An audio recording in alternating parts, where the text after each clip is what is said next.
All right, everybody. um, Another shelf video on its way today. I promise I'm trying to get some work done to get some new video content coming your way. I'm just in a super busy time of the year, and it's my fault. But there's a light at the end of the tunnel. So I got to get through November. I got to get through December. My daughter's bat mitzvah is coming up. It's taken a ton of my just extra focus and energy. We're going to do that well. We're going to party well. So that's part of what's kind of keeping me busy. And we've got a big trip in December coming up. So turn of the year, I get a ton more time, and I may even be able to carve out some time until then. So that's what we're working on. But in the meantime, we're going to try to keep the YouTube channel active by doing another shelf video. Got to keep the videos coming. These are easy to make, so I'm just going to do another one. But I got more content coming, I promise. The last video, there was some conversation in the comments. People talking to me in real life. Just conversation from the videos.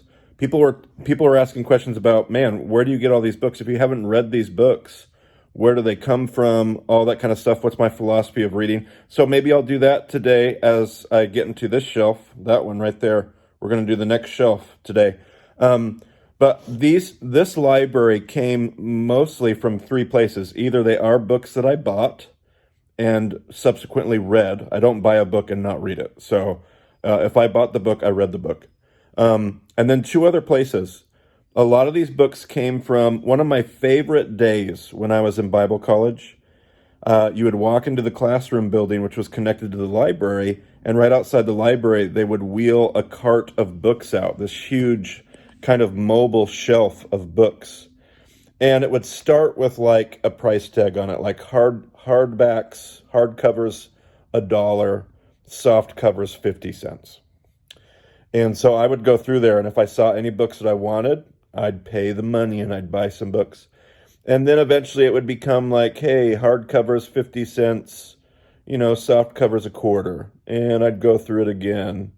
And eventually it was like, hey, hardcovers $0.10, soft covers $0.05. And whatever. And then there would come a day where you would walk in the morning. And this is one of the reasons why I'm an early riser. And the shelf would say free. That was my cue. I would grab a box. It's the one day of the year I would be late to class. And I would just empty whatever was left on the shelf, didn't even care. Free books. I would fill up a box and I would bring it to my dorm room and I would add them to my library. So that's where some of these books came from. Now, most of those books are just garbage, like absolute garbage. But again, reading anything keeps me fresh and alive and helps me learn. And so it doesn't matter if they're good books, mediocre books, bad books. I just want to read them. And then a whole nother part of this library came to me recently, actually, when I moved. Right before I moved from Idaho to Ohio, one of my mentors came to me and said, I don't use my library anymore. I'm not going to use my library anymore. I've saved the books that I want to keep. You can have the rest. It was like Christmas. So there was like 3 shelves worth of books, not like singular shelves, but whole bookshelves worth of books that my mentor gave me.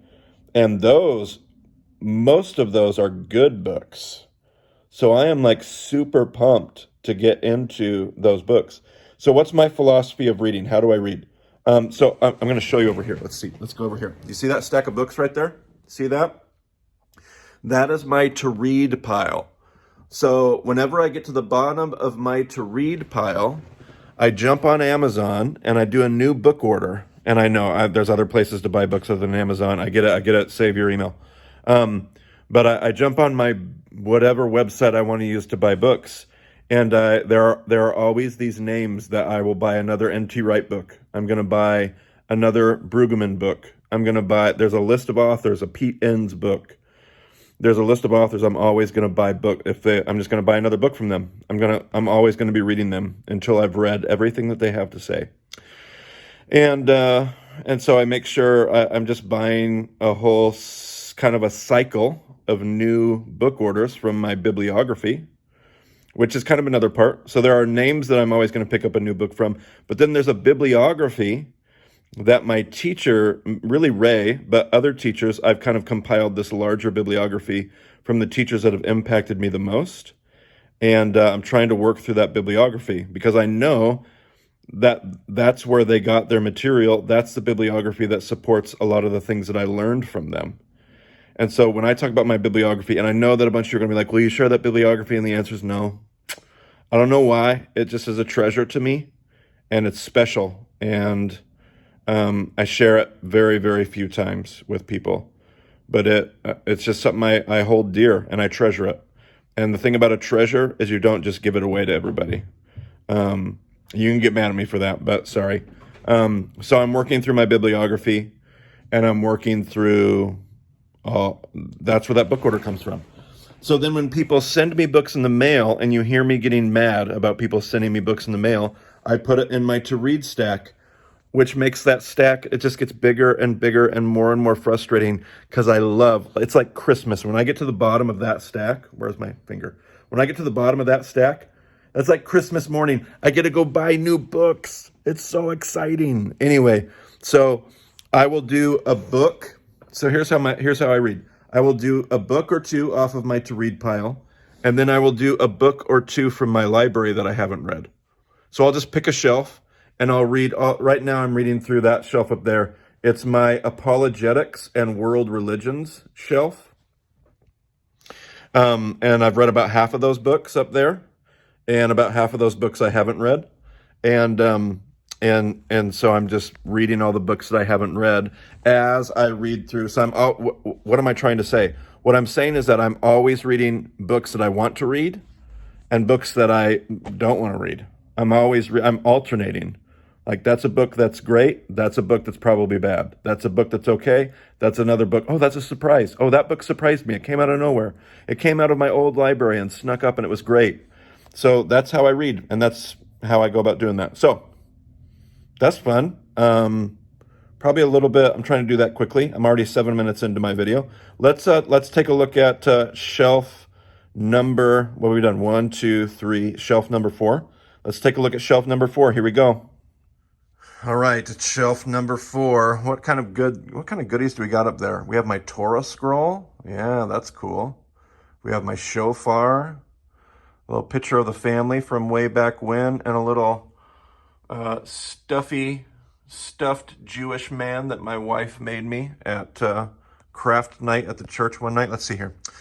What do we got here? This is more. So on the last video, I talked about this missiology portion of my library. The portion just continues. This is more missiology here. And right about here, we get into a portion of my library that's all about postmodernity. So this is Leonard Sweet, Soul Tsunami, Postmodern Pilgrims, The Emerging Church, The Emergent Manifesto, Generation IY, Unchristian, The Next Christians. So I've read almost all those books. I think I have not read The Next Christians yet. That was a book I inherited.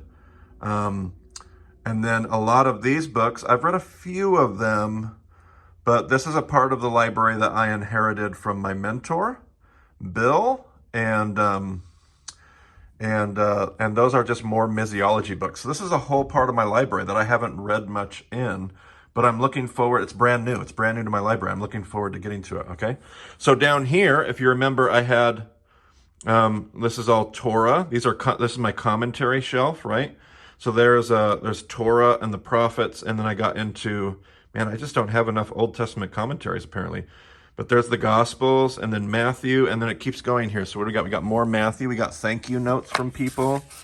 So we got, Gospel of Mark. We get into Mark. We're going to get into Luke. More Luke.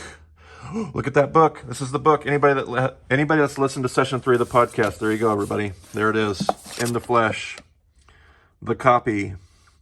of the Evangelist Calendar by M.D. Goulder. This edition here is worth about $900. So that's fun, right? Okay.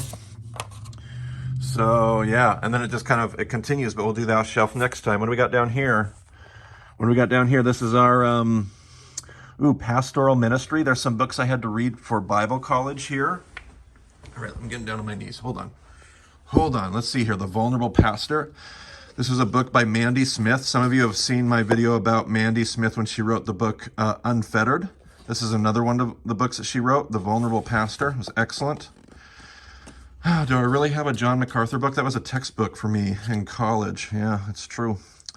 Let's see here. I've read some of these things. Understanding People. This was actually a textbook for college. It was actually decent. Well-Intentioned Dragons. Yeah, it was all right. Irregular People. Towering Babel. I have read some of these. What's hiding in here? What is that? What is that here? Essential Qualities of a Team Player. Yeah, I've read about half of these books. Master Leaders, that was an okay read. Becoming a Person of Influence by John Maxwell is a decent read. Some of these books are new. I haven't read Lynchpin. I haven't read some of these books that some people know about. Tribes. Very, very interesting. What do we got down here? What part of this? Christian spirituality. Oh yeah, this is my spiritual formation part of my library. Oh, there's some good stuff in here, guys. Some stuff that my mentors gave me that helped shape my contemplative prayer space. I have not read some of these. But then you get over here, you get to Sacred. What is this one? Finding Our Way Again. I talk about that on the podcast, guys. It's a great book. Whew, such a good book. Sacred Rhythms by Christine Sign. Sabbath, More Sabbath, the Faith series that was put out. Man, those are some good books right there. Hold on, let me get a better view. In Constant Prayer, The Liturgical Year.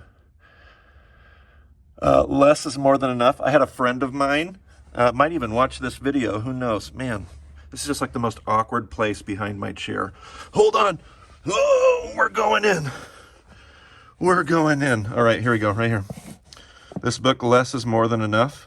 A friend of mine named Chris McNaught, wrote this book about simplicity and minimalizing even before it was cool. And I just love that. I think we already had Noise, Hurry, Crowds over here on a shelf over here. Let's see. Just more books on prayer. Anything in there that I just love? There's Extreme Prayer. This was a great book. I recommended it. Get the thank you notes out of the way here. Kneeling with the Giants.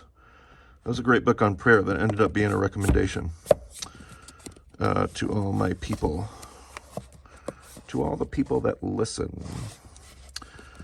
Yeah, and then a bunch of stuff I haven't read yet, but I'm looking forward to. I could always use more books on prayer. Yep, and then down here, oh boy, that's all my schoolwork from Bible college. Look at that.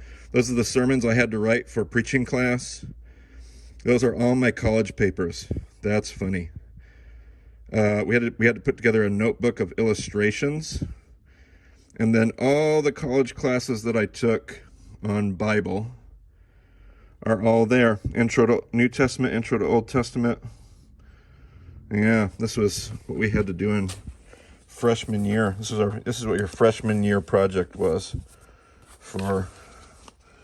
You basically would take every book. What is this one? The Book of Ruth. And then you would write out different attributes of the book.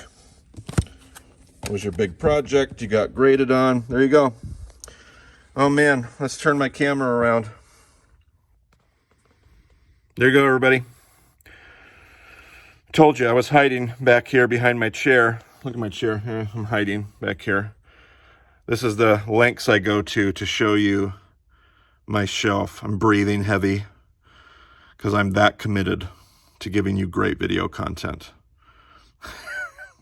Anyway, there you go. Shelf number 4 on the journey through Marty's library. I don't know if I'll get to some content videos next or if you're going to get shelf number 5. But we still got a handful of shelves to go before we're done. So we got plenty to keep us busy. Until the next time, Talk to you then.